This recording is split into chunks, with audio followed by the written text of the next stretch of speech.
नमस्कार, मैं हूं विनोद कुमार शुक्ला। अड्डा पर आपका स्वागत है। उड़ीसा के चुनाव को लेकर के बहुत ज़्यादा शोर शराबा बाकी राज्यों की तुलना में नहीं दिखाई देता है। पाँचवें और छठे और सातवें फेज़ में उड़ीसा की 12 सीटों पर मतदान होना है। कुल 20 सीट लोकसभा में उड़ीसा से आते हैं। लेकिन इस बार जिस तरह से प्रधानमंत्री नरेंद्र मोदी और अमित शाह गृह मंत्री बीजू जनता दल पर आक्रामक हैं और जिस तरह से उन्होंने चुनाव के पहले से ही अपने बड़े नेताओं को उड़ीसा के चुनाव में लगाया है, उससे ये लगता है कि इस बार बीजेपी वहाँ पर बहुत न केवल मेहनत कर रही है बल्कि बड़े चंक पर कब्जा करने की योजना पर काम कर रही है। पिछले चुनाव की अगर बात करें तो भाजपा को वहाँ 8 सीट मिली थी और लगभग 20% की जंप के साथ वहाँ पर 38-38.5% वोट मिला था, जो बीजू जनता दल के 42-43% के काफ़ी नज़दीक था और 7 सीटों का इजाफा हुआ था। 2014 में बीजेपी को वहाँ से सिर्फ 1 सीट मिली थी। 20 सीट से घट करके 12 सीट पर बीजू जनता दल आई और कांग्रेस को पिछले चुनाव में 1 सीट मिली थी। विधानसभा में बीजू जनता दल की सरकार बनी थी, ये सबको मालूम है। अब बात करते हैं कि प्रधानमंत्री और गृह मंत्री किस तरह से बीजू जनता दल और उड़ीसा को लेकर के आक्रामक योजना पर काम कर रहे हैं। पहले इसकी बात करते हैं कि वहाँ किस तरह की स्थितियाँ हैं। भाजपा ने वहाँ शिक्षा मंत्री धर्मेंद्र प्रधान को चुनाव मैदान में उतारा। संबित पात्रा जो सबसे एग्रेसिव प्रवक्ताओं में से एक थे, पिछला चुनाव जब वो पुरी से हार गए थे तो उनको इस तरह का इंस्ट्रक्शन था कि वो अपने चुनाव क्षेत्र में रह कर के जनता से मिलते रहें और 5 साल तक काम करते रहें, जिस स्ट्रेटजी पर अमेठी सीट पर स्मृति ईरानी ने काम किया था। उसके अलावा जयंत पांडा और भी इस तरह के बीजू जनता दल से आए बहुत सारे लोगों ने काम ज्वाइन की भाजपा और वो भाजपा के दावेदार हैं। अब इस दौरान भाजपा और बीजू जनता दल के बीच में अलायंस की भी बात चली, जिसमें वीके पांडियन जो वहाँ IAS अधिकारी हैं जिन्होंने VRS ले लिया और वो लगभग सेकेंड इन कमांड जैसे वहाँ काम कर रहे हैं उड़ीसा में। और कहा यह जा रहा है कि वो ही अगले सक्सेसर हैं बीजू जनता दल के। जो मुख्यमंत्री हैं नवीन पटनायक के, वो दोनों पति पत्नी IAS हैं। उनकी पत्नी की भी अभी तबादला हुआ है, उसको लेकर के भी कुछ वो था कि इस तरह की स्थिति उनके पास नहीं होनी चाहिए कि जिससे कुछ इलेक्टोरल फ़ायदा वाली बात आ गई। अब प्रधानमंत्री ने जो आक्रमण किया है वो किया है कि जो जगन्नाथ भगवान का मंदिर है, वहाँ के वॉल्ट की चाबी तमिलनाडु के नेताओं या तमिलनाडु के लोगों के पास है। मतलब ये कि वहाँ का सारा कब्जा तमिलनाडु है। अब चूँकि वीके पांडियन तमिल हैं, तमिलनाडु से आते हैं, उनकी पत्नी उड़ीसा की हैं, लेकिन इस तरह की बातें हो रही हैं। उसके बाद अभी कल अमित शाह ने आक्रामक होते हुए ये कहा कि जो कोई भी उत्तराधिकारी होगा, राजनीतिक उत्तराधिकारी, वो उड़िया ही होगा। बीजू जनता दल जिस तरह से एक तमिल को उड़ीसा पर थोपना चाहती है, भाजपा उसको नहीं होने देगी। और ये बहुत खुल के कह रहे हैं। और महत्वपूर्ण बात ये है कि 1 महीने पहले तमिलनाडु पर भी बहुत बेहतर ढंग से भाजपा ने अपनी बात कही, तमिल सेंटिमेंट की बात कही। लेकिन यहाँ पर उड़ीसा का मुख्यमंत्री उड़िया की बात भाजपा कह रही और यंग उड़िया मुख्यमंत्री देने की बात कही और वीके पांडियन पर लगातार आक्रामक हो रहे हैं, न केवल प्रधानमंत्री बल्कि अमित शाह भी। एक और इसमें जो बात सबके ध्यान में आती है, आनी चाहिए, बीजेपी वहाँ पर बहुत तेज़ी से न केवल ग्रो कर रही है, पिछले चुनाव में उनका बड़ा वोट परसेंट बढ़ा था और लगभग 38.5% वोट उनको आया था।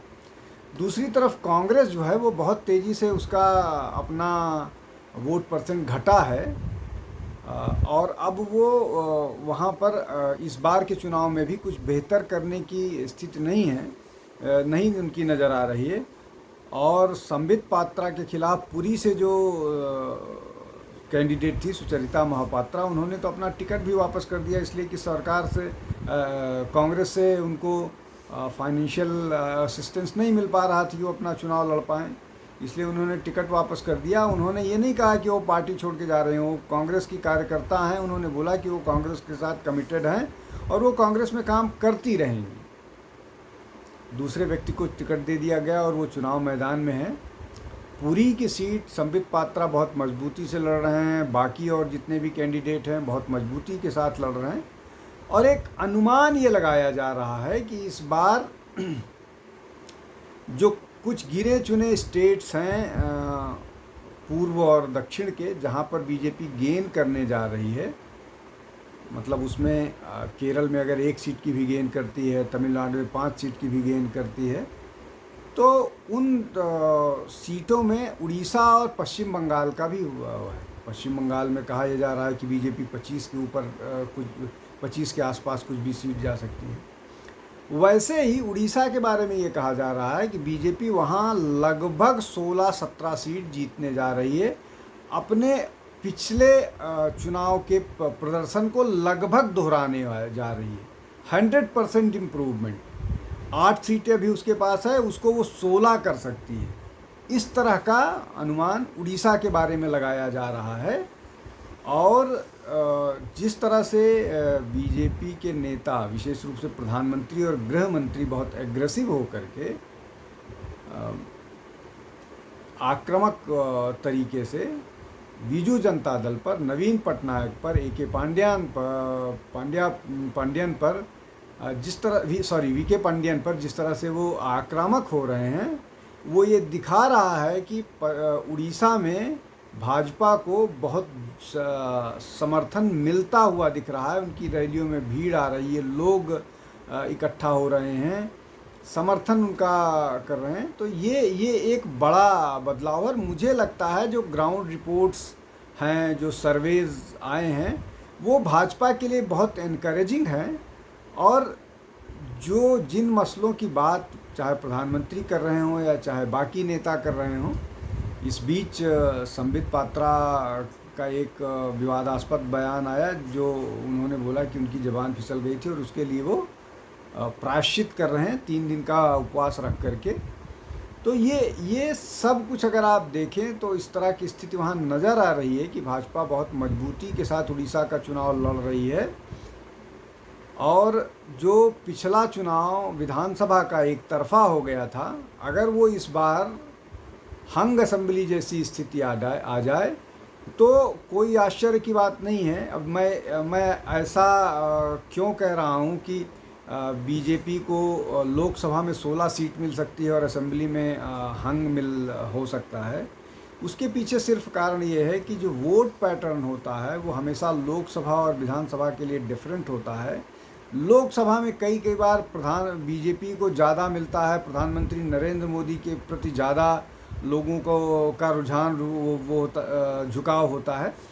तो इस नाते ऐसा हो सकता है कि बीजेपी लोकसभा के चुनाव में 16-17 सीटें जीत ले।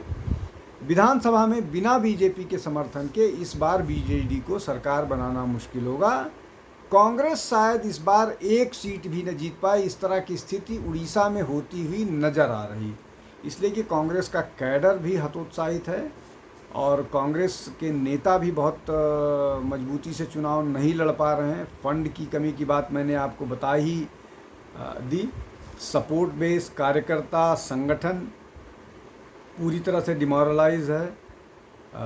बहुत सारे नेता भी कांग्रेस के नहीं पहुंच रहे हैं। उनका सारा फोकस उन राज्यों में है जहां पर मुसलमानों का वोट है, जहां पर ये सेकुलरिज्म और कम्युनल पैशन वो उठाया जा सकता है, उसकी चर्चा की जा सकती है।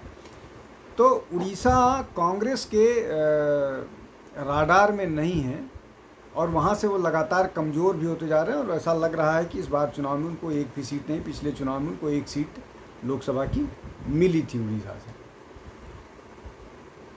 अब आखिरी जो दो फेजेज़ हैं, छठवां और सातवां, उसमें उड़ीसा की 12 सीटों पर मतदान होने हैं। 6 छठवें फेज़ में और 6 सातवें, मतलब आज 22 है, 25 को 6 सीटों पर और 1 तारीख को 6 सीटों पर फैसला होने वाला है। 4 जून को सब कुछ स्पष्ट हो जाएगा।